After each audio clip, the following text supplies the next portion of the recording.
¿Qué tal? ¿Cómo están? Bienvenidos nuevamente a este espacio en que abrimos la conversación a temas necesarios, importantes, y tengo en mis manos La Memoria Prohibida, estos dos tomos, uno que salió en el contexto de la conmemoración de los 50 años del golpe, que va desde el año... desde la Unidad Popular, podríamos decir, a los primeros años de la dictadura, y este último, que salió en el mes de octubre, es una reedición de la editorial Planeta, pero que tiene mucha historia interesante de conversar con quien está detrás de este libro, Rodrigo Atria, a quien saludamos y le damos además las gracias de poder contar con él en este espacio. Rodrigo, muchas gracias, muy bienvenido. Gracias, Viviana, gracias a ustedes por la invitación. Rodrigo, no puedo dejar de hablar de este libro sin hacerme mención a Augusto Góngora, a lo que ocurre en esa escena de La Memoria Infinita, donde hay un extracto precisamente de la presentación de este libro, donde se habla de la importancia de la memoria, de nuestros duelos, de la memoria emotiva, y eso está muy presente en este trabajo, en esa conversación que tú tuviste con él por allá por el año 82 para que esto empezara a trabajarse el año 83. ¿Podrías comentarnos un poco cómo surge este que es prácticamente un documento histórico, un antecedente incluso a lo que pudo haber sido después la Comisión Rettig? Mira, la idea del libro nació dentro de un grupo de amigos y funcionarios de la entonces Vicaría de la Solidaridad. Pero ellos entonces empezaron con esta idea y empezaron a copiar material, copiar información, datos de los distintos casos de violación de los derechos humanos. Pero llegó un momento en que esto había que trasladarlo a un texto. Y ese fue el momento en que Augusto Góngora, un gran amigo, a finales del año 82, me llamó y me dijo, mira, necesitamos que alguien escriba esto, que le dé narración a toda esta información acumulada, digamos.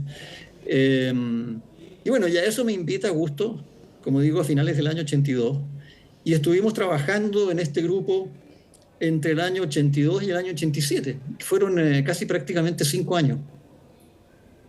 Sí, y esto eran 5 tomos, hubo unos que también después se extraviaron, pero ¿por qué tú sientes? Porque esto estuvo muy presente en la conmemoración de los 50 años, donde precisamente se reedita esa primera parte de todo este trabajo de investigación de esta crónica, pero ahora también está el lanzamiento de este otro, de esto que llega hasta fines de los años 80. ¿Por qué sigue siendo tan relevante revisar todo lo ocurrido y esos procesos que efectivamente son de aprendizaje para poder entender también muchos de los contextos actuales? Bueno, yo creo fundamentalmente porque todavía el proceso de sanación de nuestro país no ha concluido. Los procesos de sanación de crisis humanitarias de este calibre, digamos, son largos, son complejos, son engorrosos, probablemente nunca terminan del todo. Hay distintos procesos de sanación, distintos países que han pasado por este tipo de situaciones. Entonces, claro, en el caso nuestro, digamos, este ha sido un proceso largo, pero que todavía no ha concluido. Todavía hay preguntas que necesitan respuesta, todavía hay situaciones que requieren un mayor conocimiento, todavía hay verdad que tiene que salir a la luz, todavía hay reparación que hay que hacer. Entonces, bueno, desgraciadamente, después de 50 años, seguimos un poco en esta situación, pese a que, desde mi punto de vista al menos, se ha avanzado muchísimo. Hemos tenido un proceso de sanación donde ha habido momentos muy importantes, avances muy importantes, logros muy importantes. Pero, como digo, el hecho de que sea un proceso inacabado, bueno, nos tiene entrampados, digamos, en una situación como de impasse, ¿no? Entre paréntesis, de paréntesis histórico, digamos, que ojalá podamos ayudar a cerrar, y ojalá un libro como este, que ha sido reeditado ahora por la editorial Planeta, pueda ayudar a cerrar.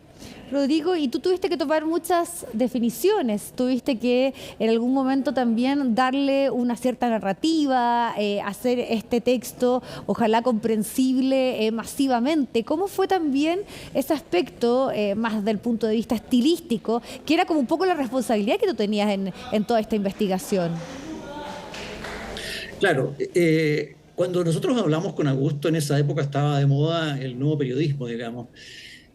Y yo le planteé a Augusto que esto, para que el relato, para que la potencia y el dramatismo y el sufrimiento que había ocurrido en nuestro país llegara a un público lo más amplio posible, era necesario que dejáramos al lado, digamos, la exposición de datos fríos, de datos crudos, ¿no? Y darle a esto un sostén, un sustento, digamos, narrativo que hiciera estas situaciones de alguna manera, vamos a decir así, más, no sé, la palabra es difícil decirlo, Sí. ¿no? Decir ameno o decir aceptable, pero no sé tampoco si la palabra es atractivo, ¿no? Porque es casi una contradicción en los términos, es decir, dar una narración que sea, digamos, llamativa para el grueso público, digamos, de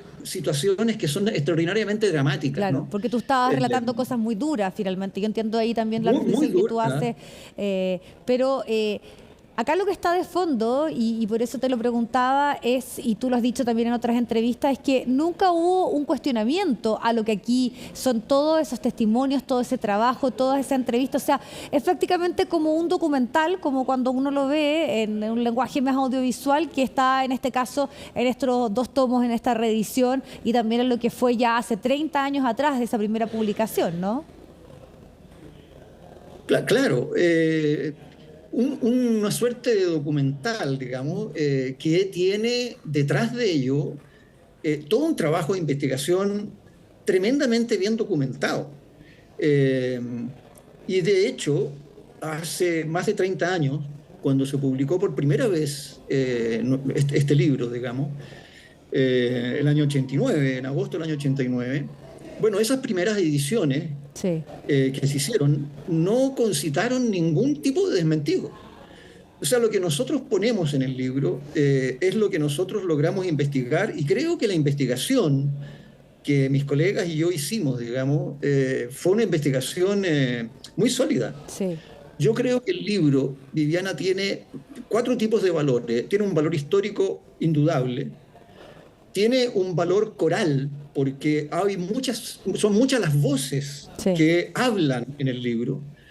Tiene un valor testimonial muy rico, porque aquí hay testimonios variados de muchas personas de todo tipo en el espectro social. Y tiene también un valor documental. Y este valor documental es lo que hace que el libro no haya tenido desmentido ninguno.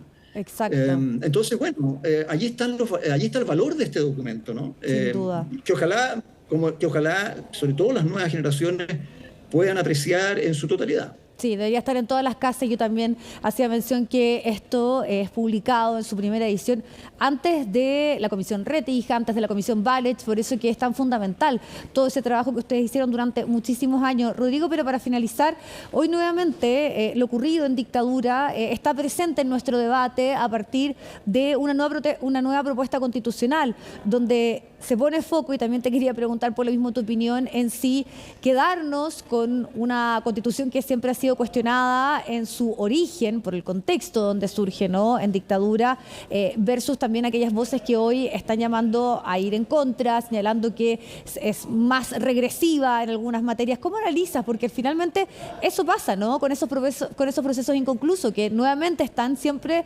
puestos en debate la contingencia, y en este caso ocurre en este debate constitucional. Sí, bueno, yo creo que eso es parte del proceso político de nuestro país, digamos. Yo rescataría el problema, digamos, el dato, digamos, de que aquí estamos viviendo en una democracia que costó muchísimo volver a restaurarla en el país, que ha avanzado y ha tenido avances notables, y que en materia particularmente de derechos humanos, faltando, como dije hace un rato, todavía mucho por hacer. Se ha hecho bastante. Creo que de alguna manera esto tiene que estar reflejado y tiene que estar recogido en los fundamentos de nuestra democracia. Ojalá que el debate constitucional hubiese producido un ámbito para acercar a la ciudadanía, al conjunto de la ciudadanía, no solamente a un sector, a un acuerdo sobre lo que nos ocurrió y sobre lo que no debe volver a pasar nunca más, ¿no?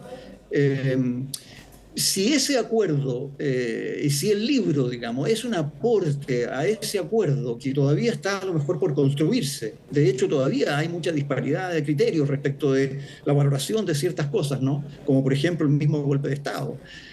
Si el libro es una contribución a que la sociedad en su conjunto pueda llegar a construir un acuerdo sobre nuestra historia reciente, bueno, creo que el libro habrá conseguido completamente su propósito, digamos, ¿no?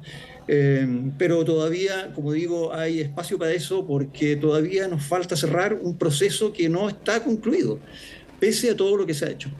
Sí, debates y reflexiones que continúan, pero que es fundamental también hacerlo precisamente revisando documento histórico, una investigación de muchísimos años que destacamos también en esta reedición que se hace de la memoria prohibida en estos 2 tomos. Así que, Rodrigo, te queremos agradecer el tiempo y sobre todo la reflexión y conversación. Muchas gracias, que estés muy bien. Gracias, gracias a ustedes, Viviana, muchas gracias a ustedes. Bueno, como siempre lo invitamos a seguir en nuestra sintonía y a estar pendiente también de este espacio donde abrimos la conversación a temas tan relevantes e importantes. Que estén muy bien.